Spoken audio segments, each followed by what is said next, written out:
यो घोषणापत्र पनि स्थानीय तहको लागि हो। स्थानीय तहको आफ्नै घोषणा हुन्छन्, आफ्नै कामहरू हुन्छन्।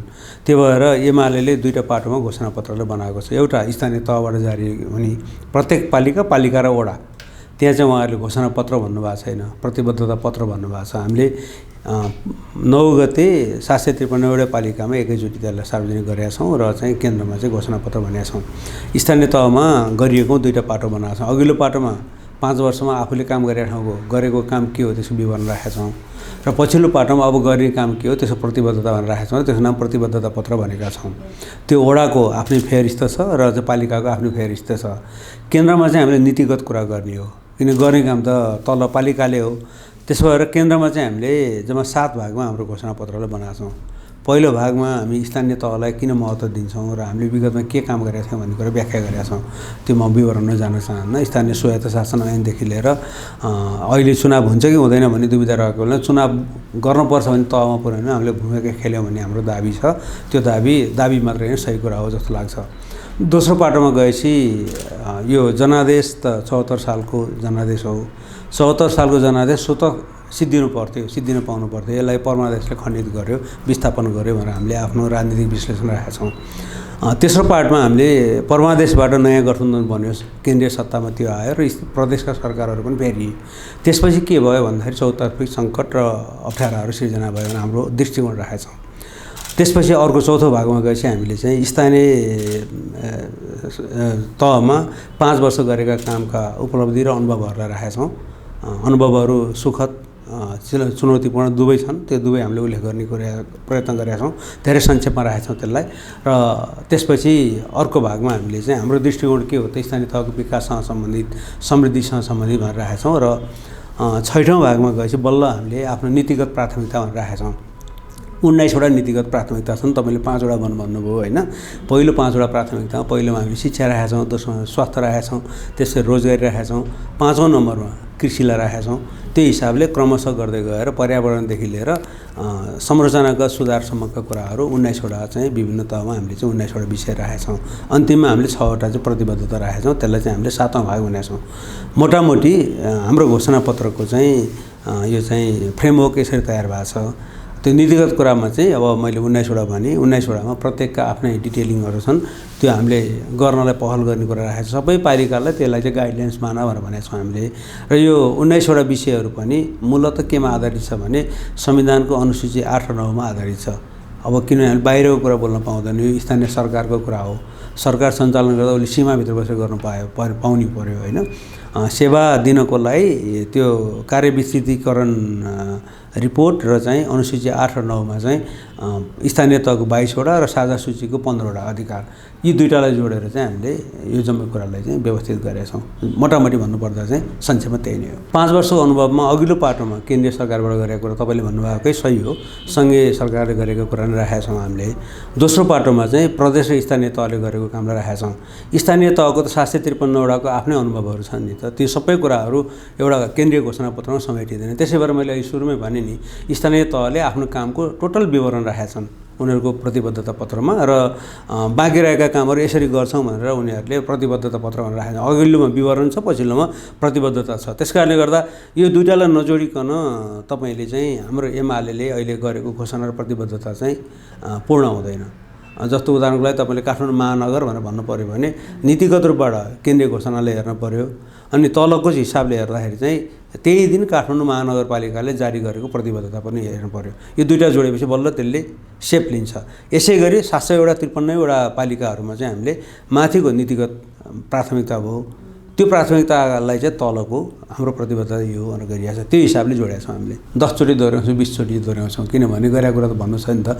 धरहरा त्यही नै हो, हामीले बनाएको भन्नै पऱ्यो। रानी पोखरी त्यही नै हो, त्यो त भन्नै परिहाल्यो होइन।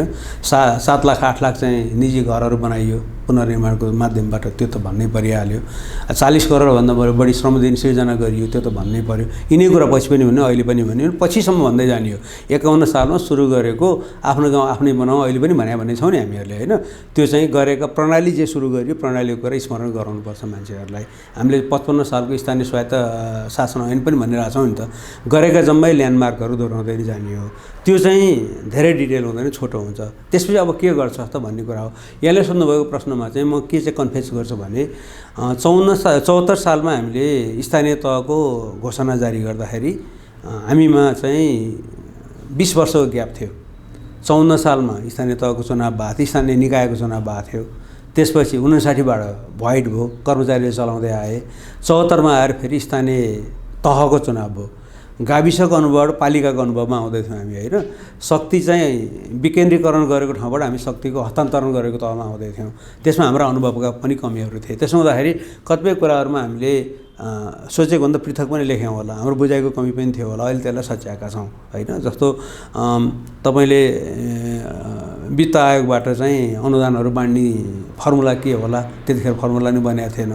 केन्द्रबाट जाने बजेट कति होला, त्यसमा हामीलाई अन्दाज अलिअलि मात्रै थियो, धेरै थिएन। त्यसपछि कर्मचारीको समायोजन कसरी होला, माथिको के होला, तलको के होला, त्यसमा हामीमा के कन्फ्युजनहरू थिए। त्यो बेला कन्फ्युजन र सपना दुईटा जोडेर हामीले चाहिँ आफ्नो घोषणापत्र बनाएको थियौँ। त्यसो हुँदाखेरि कतिपय कुरा त्यतिखेरको आधार फेरि हामीले के बनाएको थियौँ भने जनताको ओइलाइएको सपनालाई चाहिँ बिउजाउनुपर्छ भन्ने सिद्धान्त बनाएका थियौँ। त्यतिखेर हाम्रो अध्यक्षले मूर्छित सपनालाई जगाउँछु भन्नुभएको थियो र मूर्छित सपना जगाउनको लागि कतिपय कुरा चाहिँ मानिसलाई उत्प्रेरित गर्ने खालको कुराहरू पनि हामीले राख्यौँ। त्यो पहिलेको घोषणाको हो।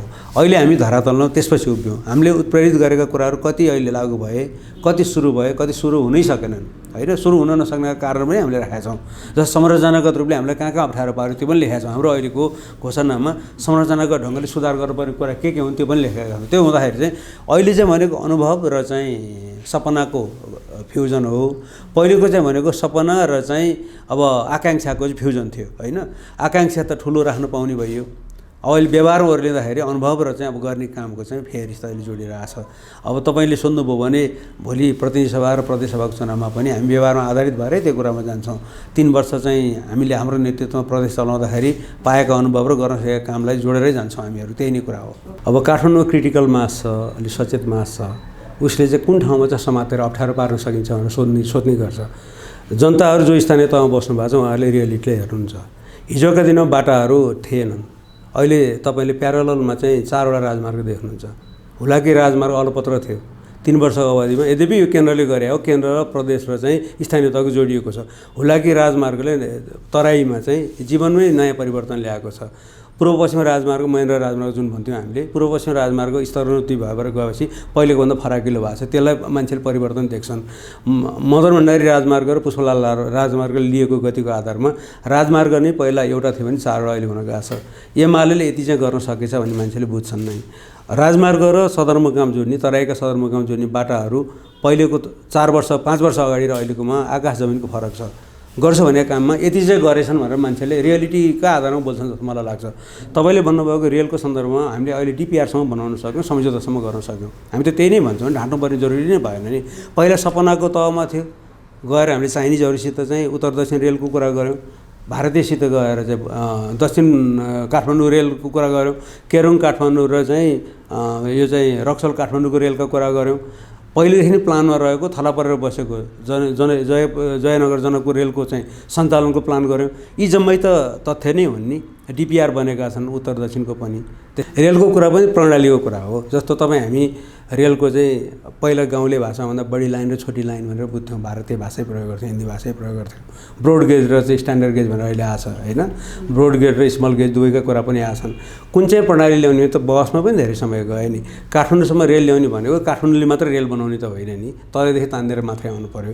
अहिले पनि धेरै बुद्धिजीवीहरूले प्रश्न उठाउनु भएको छ नि। जस्तो नेपाली काङ्ग्रेसका अर्थविद र एमालेसँग सम्बन्धित अर्थविदको बिचमा रहेको एउटा खाल्डो के छ भने नेपाली काङ्ग्रेसका अर्थविदहरूले रेललाई वाहियात भन्नुहुन्छ। उहाँहरूले रेल चाहिँदैन भन्नुहुन्छ। उहाँहरूको मान्यता हो, यसमा धेरै उहाँहरूको आलोचना गर्न चाहन्न।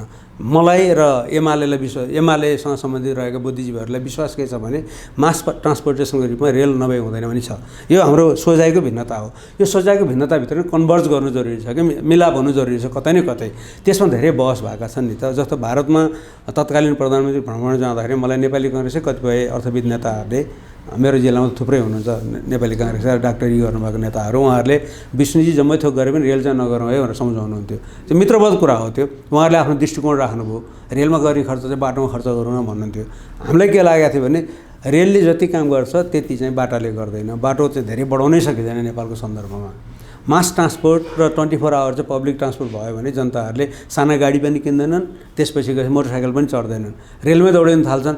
त्यो चाहिँ ब्रेकथ्रु गर्नुपर्छ भन्ने हाम्रो मान्यता रह्यो।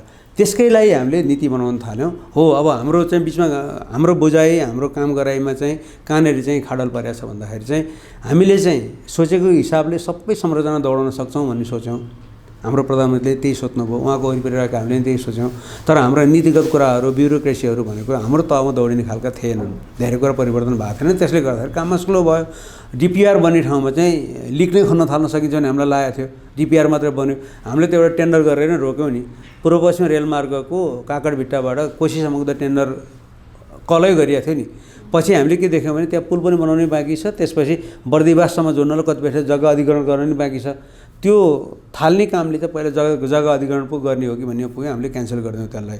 त्यो क्यान्सल गरेर पहिला 1 सरो चाहिँ सबै डिपिआर सिद्ध्याउँ। अहिले हेर्नुभयो भने पूर्व पश्चिम विद्युतीय रेलमार्गको लागि डिपिआर जम्मै सिद्धिया छ। अलाइनमेन्टको प्रब्लम भनेको चाहिँ त्यो निकुञ्जको एरिया, चितवनको निकुञ्जको एरियामा मात्रै समस्या देख्छौँ हामीले। चिनियासित गरेको सम्झौतामा डिपिआर सकेको छ। यसो स्टेप त यही त हो नि रेलको। हो, अब नगरपालिकाहरूले भनेका मोनो रेलमा उनीहरूले काम गरेकै गरेन, बिआरटीमा गरेकै गरेन, एमआरटीमा गरेकै गरेन, छलफलको विषय हुन सक्ला। कति महत्त्वाकांक्षी भयो, कति ढिलो भयो, कति चाँडो भयो, त्यो हिसाब किताब हुन सक्ला। तर सपना गलत थिएनन्। अहिले पनि साथीहरूले त्यही नै कुरा बोल्नु होला भन्ने मलाई लाग्छ। सपना हामीले जे देखाएको थियौँ धरातलमै थिए, अहिले पनि हामी त्यही दोहोऱ्याउँछौँ। पानी जहाजको कुरा हामीले छोडेका छैनौँ। नेपालमा जल यातायातको कुरा जरुरी छ। हामीले कालुघाटसम्म चाहिँ जल परिवहन ल्याउने भनेर निर्णय गरेका हौँ। त्यसको लागि चाहिँ हाम्रो द्विपक्षीय कानुनको कुरा थिए, सम्झौता त गरिसकेकै हो, सम्झौता गरेको हो। त्यसपछि हाम्रो पार्टीभित्र विग्रह काम गर्न सकिएन। यो त तपाईँ हामी सबैले बुझेको कुरा हो नि। यी सबै प्रसङ्गलाई चाहिँ हामीले एकै ठाउँमा राखेर जोडेर हेर्नु पऱ्यो। तेरो पार्टीमा झगडा पऱ्यो, हामी के जानौँ त, जनताले त भन्न सक्ला, त्यसमा त हामीले जवाफ दिउँला। तर काम नहुनुमा त कारण त हुन्छ नि त, होइन? त्यस कारणले गर्दाखेरि चाहिँ मलाई के लाग्छ भने हामीले जे सपना थियौँ, पानी जहाजको कुरा भन्नुहोस्, बन्दरगाहसम्म पनि, सुक्खा बन्दरगाहको कुरा भन्नुहोस्, रेलको कुरा भन्नुहोस्, फराकिला बाटोको कुरा भन्नुहोस्, पाइपलाइनको कुरा भन्नुहोस्, त्यो कुनै पनि फाल्तु कुरा थिएनन् र त्यो देख्न नमिल्ने सपना पनि थिएनन्। 17 महिनामा अमलेखगञ्जबाट अमलेखगञ्जसम्म मोतिहारीदेखि पाइपलाइन त आयो नि।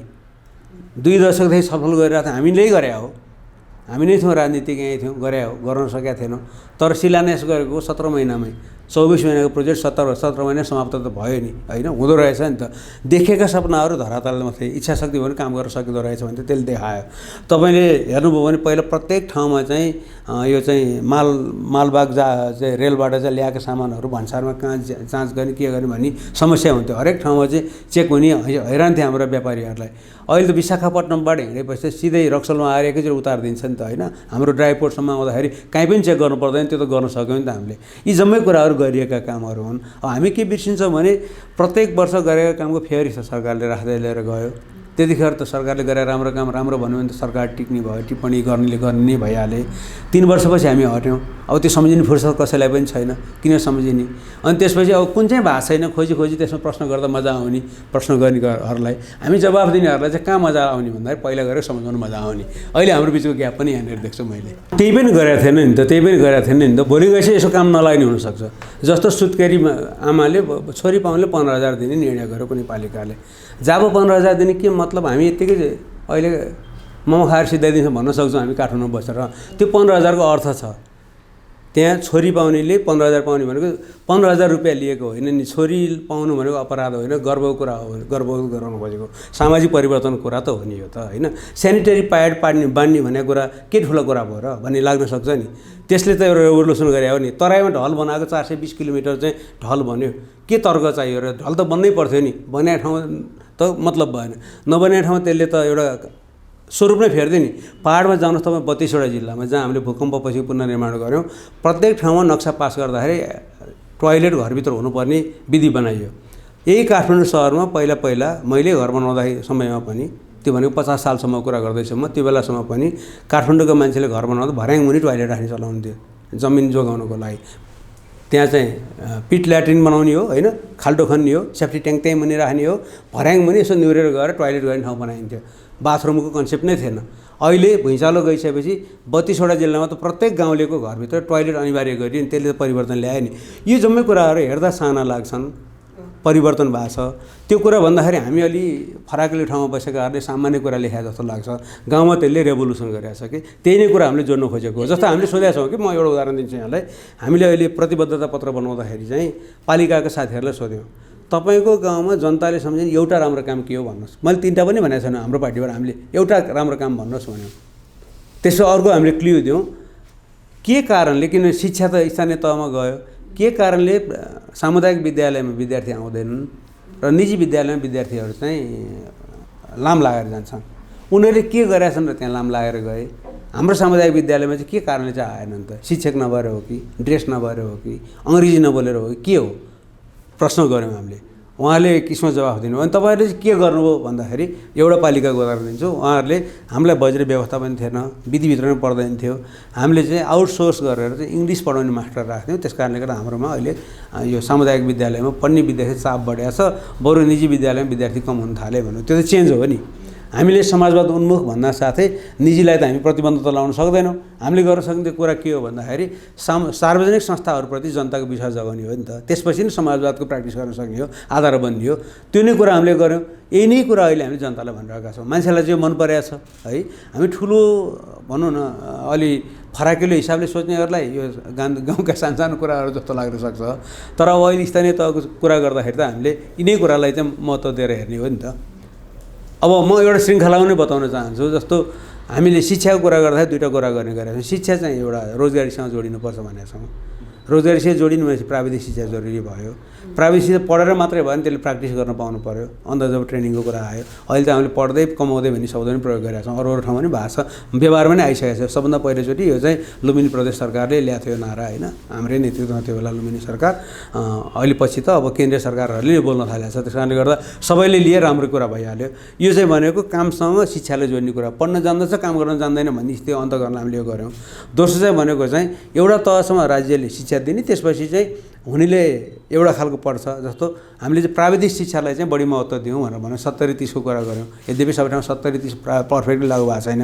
अहिले हामीले चाहिँ घोषणापत्रमा के भन्यौँ भने एउटा पालिकामा एउटा प्राविधिक धारको विद्यालय बनाउनुहोस् कमसेकम। त्यो प्राविधिक धारको विद्यालय चाहिँ त्यहाँ चाहिँ के चाहिँ औद्योगिक ग्राम राख्नुहुन्छ तपाईँहरूले, के चाहिँ उत्पादन गर्नुहोस्, त्यसमा जोडिने किसिमले गर्नुहोस्। त्यसमा हुँदाखेरि चाहिँ त्यहाँबाट पढेका विद्यार्थीहरू गाउँ छोडेर नजाउन्। गाउँ छोडेर अन्त जाने भयो भने त त्यो मान्छे गाउँबाट सहर आउँछ, सहरबाट गाउँबाट बजार आउँछ, बजारबाट सहर आउँछ, सहरबाट विदेश जान्छ। फेरि हामीले पढाएको मान्छे त सित्तैमा अर्काले युज गर्छ। त्यो चाहिँ अन्त गर्न के गर्ने? तपाईँले प्राविधिक धार पनि खोज्नुहोस्, के स्रोत छ, के चाहिँ उद्योग ग्राम चलाउने, यो चाहिँ कनेक्टेड गर्नुहोस् भनेर भनेका छौँ हामीले।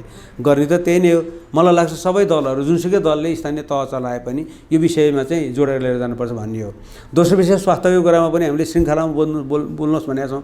पहिलो कुरा त मान्छेलाई निरोगी बनाउने हो, अभियान चलाउने हो। निरोगी नेपाल भनेको छ, एमालेको चाहिँ नारा त्यो हो। निरोगी नेपाल भनेर जसुकै चलायो भने मान्छे दुर्घटना नपर्छ, मान्छे बिरामी पनि हुन्छ, मान्छे मर्छ पनि। बिरामी भयो भने के गर्ने? पैसा छैन। त्यसपछि हामीले त्यसलाई स्वास्थ्य बिमा भनेर भनिदियौँ। स्वास्थ्य बिमामा कोही त प्रिमियम पनि तिर्न सक्दैन। त्यो चाहिँ अब पूर्ण समाजवादी टाइपको भएन। त्यस्तो भयो भने त्यसलाई क्याटेगोराइज गर्नुहोस्। साह्रै विपन्नहरूलाई तपाईँले प्रिमियम पनि राज्यबाट तिर्दिने भन्नुहोस्, अलिअलि तिर्न सक्नेलाई निश्चित रूपमा तपाईँ लिनुहोस्, पारिवारिक रूपमा चाहिँ बिमा गरिदिनुहोस्। त्यो 2टा कुरा भन्यौँ हामीले। त्यसपछि बिमा पनि गऱ्यो, मान्छे बिरामी पनि भयो। उपचार कहाँ गर्छ त्यो? अब मानिलिनुहोस् एउटा मान्छे चाहिँ मुगुको छ, उसको स्वास्थ्य बिमा तपाईँले गरिदिनु भएको छ, उसलाई उपचार गर्न चाहिँ मेडिसिटी काठमाडौँ आउनु पऱ्यो भनेदेखि त उसले गरेको बिमाको पैसाहरू त पुग्दैन। त्यसै भएर हामीले 396 आधारभूत अस्पताल एकैचोटि शिलान्यास गऱ्यौँ। जतिसुकै मान्छेले टिप्पणी गर्ने बाटो त्यही नै हो। भोलि अरूले केन्द्रीय सरकार चलायो, त्यो बाहेक अरू उपाय छैन। यदि हामी जनतालाई मौलिक हकमा स्वास्थ्य ग्यारेन्टी गर्ने हो भने अस्पताल बनाउनु पऱ्यो। अस्पताल भने ढुङ्गो माटो मात्रै होइन, त्यसमा चाहिँ इक्विपमेन्ट चाहियो। इक्विपमेन्ट मात्र भएर पुगेन, त्यसमा चाहिँ विज्ञ डक्टर चाहियो, त्यसै विशेषज्ञ डक्टर चाहियो। त्यति भइसकेपछि बल्ल घरको छेउमा स्वास्थ्य सेवा तपाईँले पाउनुहुन्छ।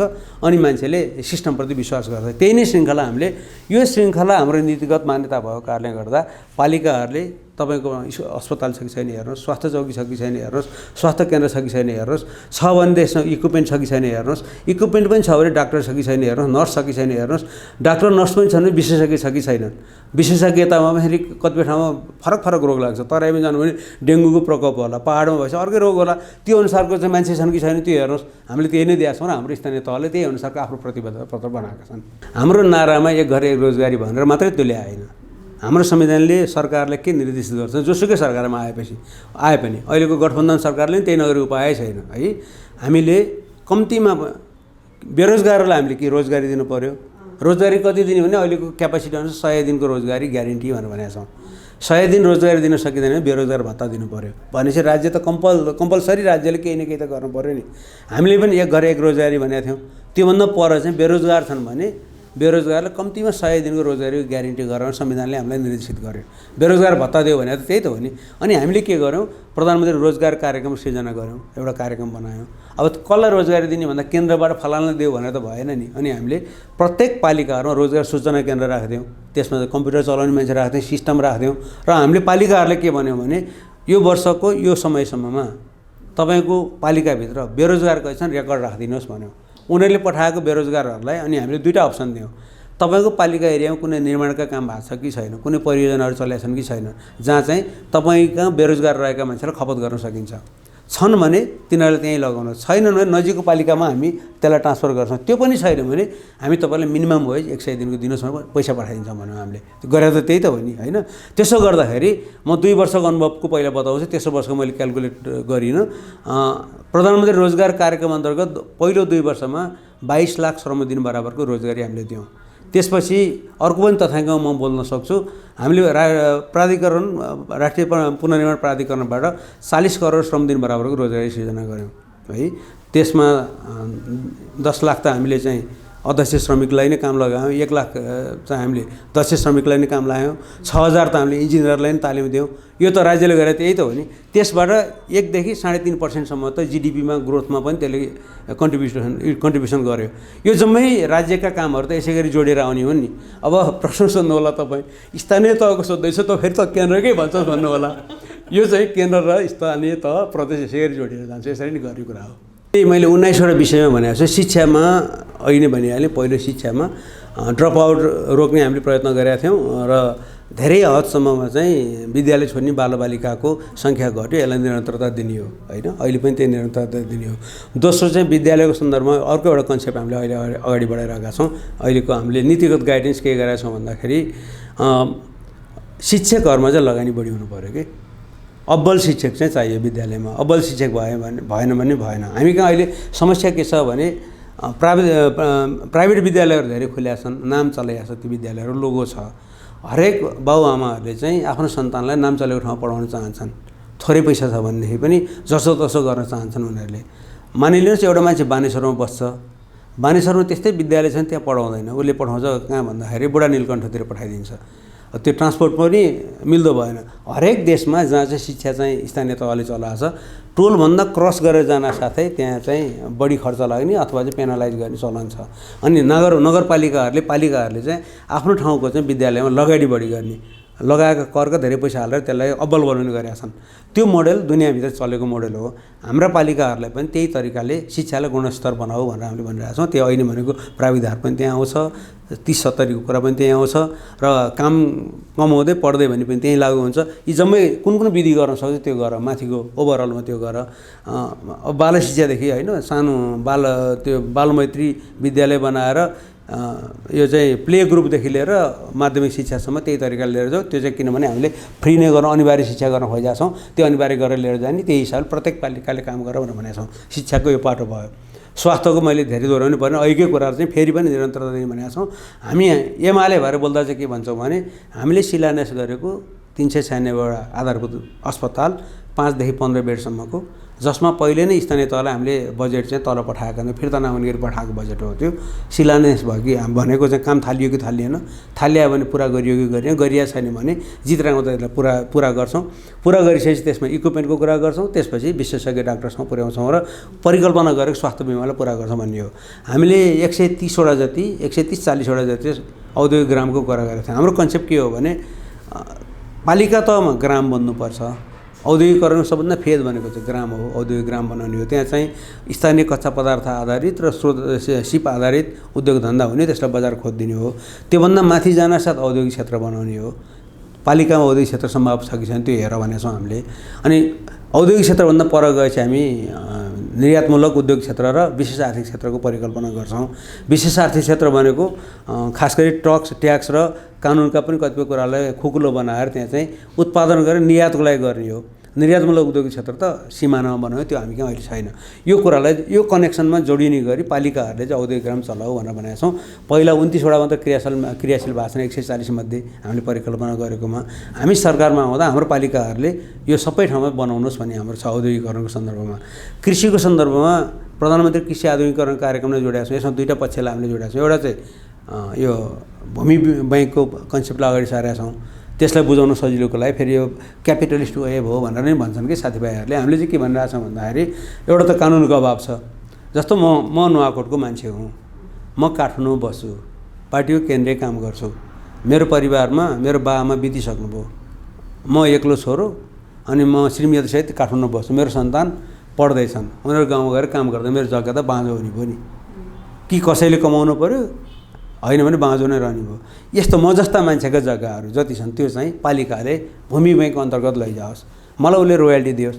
त्यहाँ काम गर्न नपाएका, जग्गा नभएका मान्छे त्यसमा काम लगाओस्, कलेक्टिभ ढङ्गले चाहिँ उत्पादन गरोस्। त्यसपछि 10 वर्ष 5 वर्ष 15 वर्ष 20 वर्ष कतिलाई हो मलाई त्यहाँ भूमिमा गएर हस्पिटल रहेन, उत्पादन पनि बढ्ने भयो। हामीले कृषिमा आत्मनिर्भरता गर्ने भनेको एउटा पाटो त्यो, जमिन छैन भने जवाफ त्यहाँबाट दिने। दोस्रो चाहिँ जमिन खण्डीकरण भएको छ, त्यसमा जग्गाको एकीकरण र विकास भन्ने शब्द प्रयोग गरेर ल्यान्ड पुलिङ भन्ने शब्द प्रयोग गर्छौँ नि हामी। ल्यान्ड पुलिङ गरेर त्यसलाई चाहिँ यो चाहिँ सामूहिक खेतीको बाटोमा लिएर जाने। त्यहाँ सहकारीले काम गर्छ, सहकारी होइन भने प्राइभेट लिमिटेड बनाएर गर्नु पऱ्यो। त्यसो भएपछि बजार पनि खोज्न सक्ने भयो। अनि यसलाई लिएर गएर प्रधानमन्त्री कृषि आधुनिकीकरण कार्यक्रमसित जोडिदिने। त्यो भनेको त्यहाँ pocket, John, super John, block भन्ने शब्द प्रयोग गरेका छौँ नि हामीले होइन। पकेट भनेको एउटा खालको भयो, त्यसपछि ब्लक भयो, त्यसपछि जोन भयो, त्यसपछि सुपर जोन भयो। त्यो चाहिँ सन् विक्रमसँग 2083सम्म त यो सरकारकै कार्यक्रम चलिरहेको छ। 1.25 खर्ब जति त्यसमा खर्च हुँदैछ। त्यसलाई निरन्तरता दिने। त्यो प्याकेजभित्र लगेर जोडिदिएपछि सङ्घीय सरकारले, प्रदेश सरकारले त्यसलाई ख्याल गर्ने भयो। अनि पालिकाले चाहिँ के गर्ने भन्दा अहिले पनि गरिरहेको छ। तपाईँले हेर्नु भने mini tiller, power tiller, thresher हामीले बाँड्यौँ भनेर चाहिँ विभिन्न पालिकाको प्रमुखहरूले भन्नुभएको छ। म त मेरो गाउँमा त रेभोल्युसन भएको ठान्थेँ। मेरो घरमा 2 हल गोरु थिए पहिला, गोरु महँगो भएको छ, त्यसलाई चराउनु पऱ्यो, जङ्गल छैन होइन। जङ्गल पनि अहिले समुदाय र निजी व्यक्तिको स्वामित्वमा गएको छ, लैजान पाइँदैन, छाडा छोड्न पाइँदैन, घाँस पाइँदैन, घाँस लगाउने जग्गा छैन, हैरान भएको थियो नि। अब त्यसमा अहिले त्यो मिनी टिलर, पावर टिलर चाहिँ पालिकाले 70% 80% चाहिँ सब्सिडिजमा दिइदियो। सहकारी बनाएर त्यो सहकारीले दिने, सहकारीले भाडामा लगाउनु पाउने, कमाएको पैसा 30% बुझाउने, अरू आफ्नै बनाउने भनिदियो। यो 5 वर्षमा धेरै पालिकाहरूमा, मेरो एरियाको पालिकाहरूमा चाहिँ यो मेकानाइज भएको छ है। मेकानाइज भएको कारणले गर्दा अब गोरु पनि चाहिएन, त्यसलाई मजासँग जोत्न सक्ने भयो। यो खालका कृषि इनपुट भन्छौँ नि होइन, कृषिका चाहिँ सामग्रीहरू चाहिँ दिने कामहरू पहिला पनि भएको छ। यसलाई निरन्तरता दिने यो ढङ्गले ओभरअल कन्सेप्ट हेरेर चाहिँ अगाडि लिएर जाऊ भनेर हामीले भनेका छौँ। हाम्रो पालिकाहरूलाई कतिपय ठाउँको अनुभव पनि दिएको छ। म अब अहिले चुनाव चलिरहेकोले फेरि अब के भन्छ आचार संहिता लाग्ला फलानु भनेर भन्न चाहन्न। लुम्बिनी प्रदेशको एउटा पालिकामा बडो राम्रो चाहिँ त्यहाँ चाहिँ बेस्ट प्र्याक्टिसेस भएको छ। त्यहाँको अहिले उहाँ दोहोरिनु भयो, त्यो पालिकाको हाम्रो तर्फको पालिकाको प्रमुख हो। अहिले उहाँले फेरि टिकट लिनुभयो। उहाँ चाहिँ अब त्यहाँ सांसद लडाए पनि जित्नुहुन्छ, आँखा चिम्लेर। तलको माथिको कुनै पनि सांसद दिनुहुन्छ, पालिकाको अध्यक्ष जित्न उहाँलाई गाह्रो छैन। आचार संहिताले ख्याल गरेर नाम भन्दिनँ म पालिकाको है, लुम्बिनी प्रदेशको। उहाँले त्यहाँ के गर्नुभयो भने गरिबलाई धनी कसरी बनाउने भन्दाखेरि उहाँले के सोध्नुभयो, यहाँ हाम्रो कृषिसँग सम्बन्धित विषय छ, कृषिसँग जोडेर व्यापारीकरण बजारीकरण गर्न सक्यो भने मान्छे गरिबलाई धनी बनाउन सकिन्छ भन्ने निष्कर्ष निकाल्नुभयो। र उहाँले के भन्नुभयो भने म गाई दिन्छु, तिमीहरूले गाई पाल, तिमीहरूले दुहेको दुध, उन्नत नस्लको गाईको दुध चाहिँ म किनिदिन्छु, सहकारी मार्फत किनिदिन्छु, पैसा तिमीहरूलाई दिन्छु, त्यसबाट तिमीहरू चाहिँ धनी हो भनेर उहाँले प्रस्ताव राख्नुभयो। गाई त सस्तो छैन। उदाहरणलाई 1 लाख पर्छ गाईको मानिलिनुहोस्। 1 लाख पर्ने गाई मैले कसरी किन्न सक्छु जनताले सोध्ने भए। मेयरले के भन्नुभयो त्यहाँ पालिकाको प्रमुखले भन्दाखेरि म तपाईँलाई 75% चाहिँ अनुदान दिन्छु, 25% तपाईँले हाल्नु। उदाहरणको लागि यदि 1 लाख गाईको पर्ने भए 75,000 म दिन्छु, 25,000 तपाईँ हाल्नुहोस् भन्नुभयो। सबै 25,000 हाल्न सक्ने पनि गरिब छैन त्यहाँ। केही त उत्साहित भइहाल्यो ल हुन्छ भने जोडिए, केही चाहिँ 25,000 पनि हाल्न नसक्ने भएपछि उहाँले के भन्नु, तिमीहरूलाई चाहिँ म ऋण दिन्छु, त्यो ऋण म दिन्छु, तर त्यो ऋण चाहिँ म कसरी कट्टे गर्छु, त्यसले दुध बेच्दै गएपछि त्यसो कट्टे गरेर त्यो गाई तिम्रो बनाइदिन्छु। यसरी ऋण काटी किनेको गाई थाक्यो भने के गर्ने, बिचमै चाहिँ दुध दिएन भने के गर्ने, म त डुब्छु। त्यसो भने म गाई बदली गरेर दिइदिन्छु, नौबाट गाई ल्याउँछु, गाई दिन्छु, बिरामी भयो इत्यादि भयो त्यहाँको भेटेरिनरी डक्टर दिन्छु। त्यसपछि गएपछि अब म चाहिँ तिमीहरूलाई चाहिँ के गर्छु भन्दाखेरि चाहिँ यदि गाई अदली बदली गर्नु पऱ्यो भने बिना पैसा अदली गरिदिन्छु। मान्छे ह्याप्पी भए, त्यहाँ परिणाम आएको छ। मलाई लाग्छ अहिले उहाँले केही पनि प्रचार गर्नु होला, त्यसै जित्नुहुन्छ होला जस्तो लाग्छ। जितेपछि म तपाईँलाई नाम भन्ने होला। अहिले गठबन्धन छ र गठबन्धनमा त हाकार मच्या देख्छु त म त अहिले त। आजै पनि अब आजको डेट भन्नु मिल्ने नमिल्ने थाहा छैन। आजै पनि मिडियामा, तपाईँहरूकै मिडियामा मैले पढ्दै थिएँ, गठबन्धनले आदेशमाथि आदेश ठोकिरहेको छ। एक त्यही ठाउँमा पनि गठबन्धन टिकिरहेको छैन। गठबन्धनभित्रको दायाँको दायाँ, बायाँको बायाँतिर जोडिया छन्। होइन, हामीलाई किन हेपेको अपमान भयो भनेर कोही गठबन्धनवालाहरू कहाँ रोइरहेको सुनिरहेको छ। हामीलाई त त्यो प्रब्लम छैन नि। हाम्रो त केही ठाउँमा विरोध पनि भइरहनु भएको छ, अरू ठाउँमा चुनाव लड्न साथीहरू रेडी भएर बस्नु भएको छ। हामीलाई त गठबन्धन त लथालिङ्ग बन्धन जस्तै देखेका छौँ हामीले। उहाँहरू त्यो रहोस्, हाम्रो शुभकामना नै छ। टुटेको गठबन्धनसित चुनाव लड्दाखेरि मजा आउँदैन भन्ने परिरहेको छ हामीहरूलाई। पहिला हामीले जति जितेका थियौँ त्योभन्दा तल जाँदैनौँ। अहिले अब यो उम्मेदवारी घोषणा भइसक्यो नि होइन, कति कायम रहलान् नरहलान् तपाईँहरू नै भन्नुहोस् न। 6वटा महानगरपालिकामा एमाले हार्ने महानगरपालिका कुन हो त? मलाई बताउनुहोस् त तपाईँहरू, कुन चाहिँ हार्छ? म त देख्दिनँ त हारे त। चुनाव हो, हारजित होला होइन, 100% भन्ने भयो त किन चुनाव गर्नु पर्थ्यो र? प्रतिस्पर्धाको लेभल हेर्ने हो भने म त के देखिरहेको छु भने, महानगरकै तरिकाबाट हेर्ने हो भने पनि, महानगरले एउटा इक्जाम्पल लिने हो भने गठबन्धनमा त आतङ्क छ त। एमाले पहिले जितेको ठाउँ कुनै ठाउँ हार्दैन, पहिले जितेको कुनै ठाउँ हार्दैन, अरू ठाउँ थप्दै जाने हो। एमाले के घाटा होला र? घाटा त सम्भावनै देख्दिनँ मैले त। अरू पालिकाको पनि कुरा त्यही नै हो। थिएन। मैले त पहिला पनि भन्दाखेरि तपाईँहरूको उत्साह के भनेर तपाईँहरूले प्रश्न गर्नुभएको होइन मलाई। मेरो मुख हेरेर सोध्नु न प्रश्न भनेको छु त मैले तपाईँहरूलाई। सुरुदेखि अहिलेसम्म हामी जे भनिरहेको छौँ त्यही नै भनिरहेको छौँ। मैले अब 40-45% कै कुरा गरेको छु। तपाईँले उपमेयरको हिसाबले हेर्नुभयो, उपाध्यक्ष हिसाबले हामी 52% जितेको हो होइन। मेरो उपमेयर जोडेर हेर्नुभयो तपाईँ, हामीले 45% जितेको हो। ओभरअल प्रति हेर्ने हो भने एराउन्ड 41% जितेको हामीले। हाम्रो त्यही हो नि विगतमा। योभन्दा तल त झरेको चान्स नै भएन। उकालै लागिसक्यो नि त। मैले भनिहालेँ नि, महानगरकै उदाहरण दिइसकेँ नि त। 3टा महानगर जितेको हामीले, कुनै हार्दैनौँ। अब थपिँदै जानेवाला छ। पोखरामा कसले जित्छ र अहिले? अब फेरि आचार संहिता लाग्छ लाग्दैन थाहा छैन है।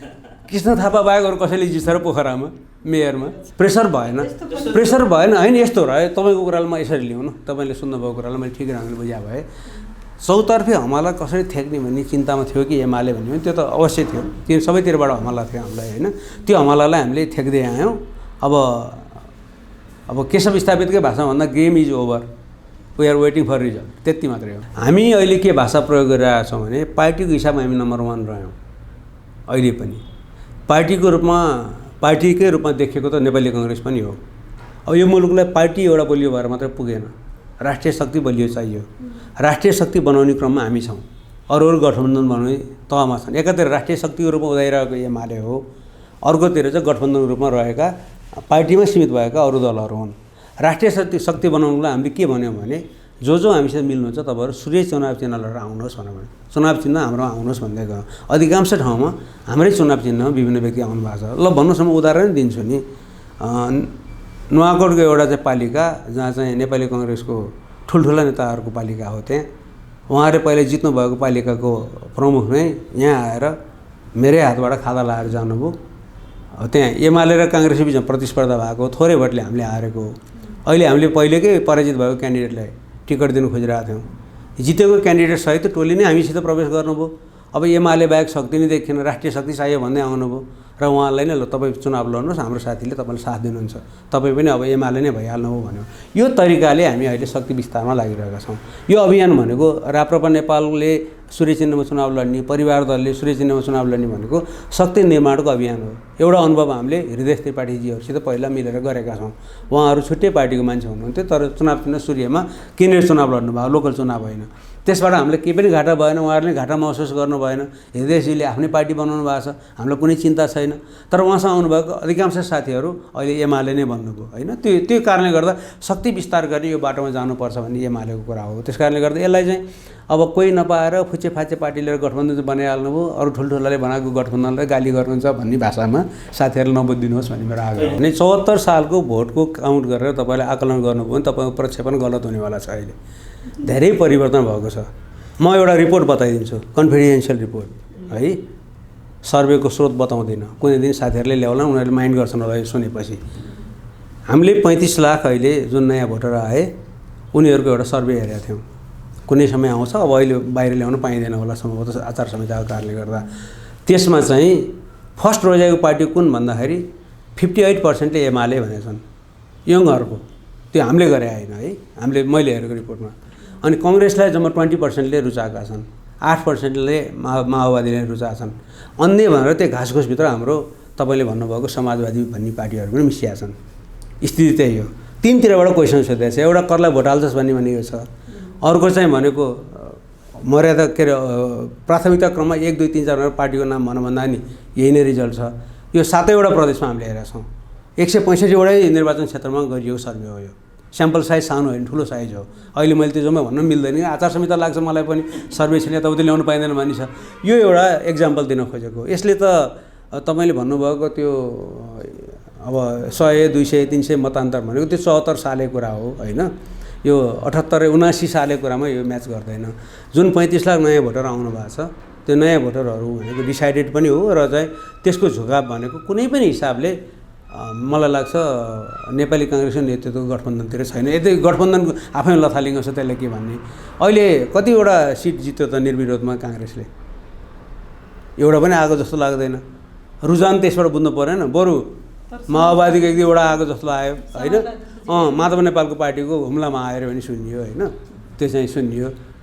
त्यो भन्दा पनि काङ्ग्रेसको त एउटा पनि आएन नि, गठबन्धन नेताको त कहीँ पनि आएन नि। भनेपछि रुझान कता छ त? यदि तपाईँहरू पत्रकार साथीहरू प्रोजेक्सन हेर्ने हो भने त यसले त एउटा चित्र त दिन्छ नि। म अहिले यति धेरै कुरा भनेर नअत्याउँ है नेपाली काङ्ग्रेसका साथीहरूलाई। अन्तिम नावली आउनै बाँकी छ। लोकतान्त्रिक अरूसित गर्ने होला नि त।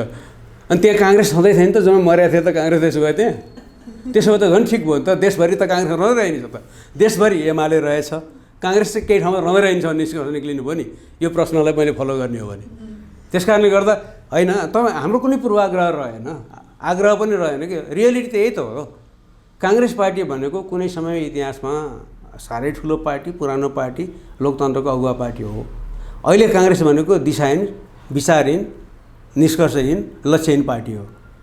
ल तपाईँहरूले घोषणापत्र तुलना गर्नुहोस् हाम्रो र काङ्ग्रेसको। आधी त केपी ओलीले गाली गरे भन्दा बढी केही छ र? केही पनि छैन। अनि माथि चाहिँ के पनि भएन, संहिता सङ्कुचित बनायो, तल केही दिँदै दिएन, बर्बाद पाऱ्यो, कसैले काम गरेन, भत्रगोल भयो भने तल गई 6वटा बुँदामा त स्थानीय तहले एक्सेलेन्ट काम गरेछ भनेर लेखाएको छ त, माथि र तलको कन्ट्राडिक्टरी भएन र? अनि हामीलाई चाहिँ उहाँहरूले सरकारमा 72 सालमा 73 सालमा सरकारबाट निकाल्दाखेरि हामीले त मै बनाउँछु मेरो धरार भनेर थालेका थियौँ। 74 सालमा सरकारमा फर्केर त्यत्तिकै थियो, केही पनि गर्नुभएको थिएन। सिंहदरबार हामीले रेट्रोफिट गर्ने भनेर भनेका थियौँ। उहाँहरूले वरिपरि फालामा गाडेर घर लाग्नु भएको थियो। उहाँहरू फर्केर आउँदा 3 वर्ष त केही 1.5 वर्ष त केही पनि गर्नु भएन नि। हामीले आएर बनायौँ। अनि बनाएपछि यस्ता अग्ला चिज बनाउने, दरबार बनाउने, धरारा बनाउने, पोखरी बनाउने, हामी त झुपडी बनाउने भने यस्तो कुरा गर्नुहुन्छ उहाँहरू। कुरो त यही त हो नि। यसबाट दृष्टिकोण कता छ, कता जान चाहन्छ भन्ने कुरा आउने हो। रियल भनेको के त? नेता दौडाउने हो। केपी ओलीको फोटो राखेर कुद्नु खोज्या त होइन नि। रियलमा जनतै दौडाउने कुरा हो, जनतालाई सुविधा दिने कुरा हो। उहाँले ठुलो कुरा गरेको इन्फ्लेसन किन नरोक्या त? 2 महिनामा 8 करोड सियो किन, 8 करोडको चाहिँ सियो किन भित्र आएको त? के जरुरी थियो त? कुनै गार्मेन्ट फ्याक्ट्री खोल्नु भएको छ उहाँहरूले?